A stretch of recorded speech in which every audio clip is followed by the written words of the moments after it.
అంటే ప్రతి రైతు సాగు చేసే పంటల్లో ఏ పంట తీసుకున్నా ప్రతి రైతు ఫస్ట్ మొదటగా నేలను తయారు చేయాలి.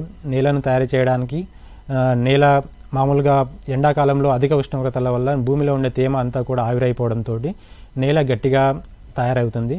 ఆ నేల మళ్ళీ దున్నడానికి, నేల చదును చేసుకోవడానికి, విత్తనం వేయడానికి, దుక్కి చేసుకోవడానికి నేలలో మొదటగా తేమ రావాలి. ఆ తేమ రావాలంటే వర్షం కురవాలి.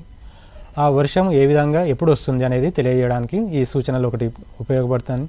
అలాగే రైతులు విత్తనం ఎప్పుడు వేసుకోవాలి, ఏ సమయంలో విత్తనం వేసుకోవాలి, ఏ సమయంలో విత్తనం వేసుకుంటే అధిక దిగుబడి వస్తుంది, ఏ పంట వేసుకోవాలి, ఎంత విత్తనం మోతాదు వేసుకోవాలి, అలాగే విత్తనం వేసేటప్పుడు సాలుకు మధ్య దూరం ఎంత పాటించాలి, మొక్కకు మధ్య ఎడం ఎంత దూరం పాటించాలి అనే విషయాలు తెలియజేస్తూ ఎప్పుడు నీరు పెట్టాలి, అలాగే ఈ రసాయన ఎరువులు ఎంత వేసుకోవాలి, ఆ సమయంలో ఉండే వాతావరణం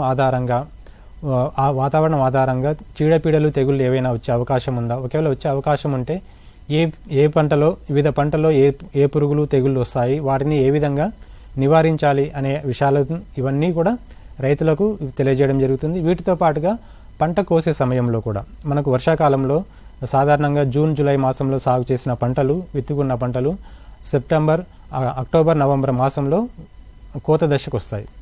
అయితే మనకు ఈ మధ్య కాలంలో మనకు నైరుతి ఋతుపవనాలు ఏదైతే జూన్ నుంచి సెప్టెంబర్ మాసం వరకు ఉన్నాయో, సెప్టెంబర్ మాసంతో పాటు అక్టోబర్ మాసం వరకు కూడా కొంచెం ఈ ఋతుపవనాలు ఎక్స్టెండ్ అవుతున్నాయి. కాబట్టి ఆ సమయంలో పంట కోసే సమయంలో అధిక వర్షాలు కురిసినట్లయితే పంట కోసిన అన్ని రోజులు రైతు కష్టపడి పండించిన పంట అంతా కూడా వర్షపు నీటిలో కొట్టుకొని పోయి నష్టపోయే అవకాశం ఉంటుంది. కాబట్టి ఈ సలహాలు అంటే ఆ సమయంలో వర్షపాతం ఏదన్నా ఉందా, లేకపోతే వచ్చే అవకాశం ఉందా, రావట్లేదా అనేది కూడా రైతులకు తెలియజేయడం జరుగుతుంది.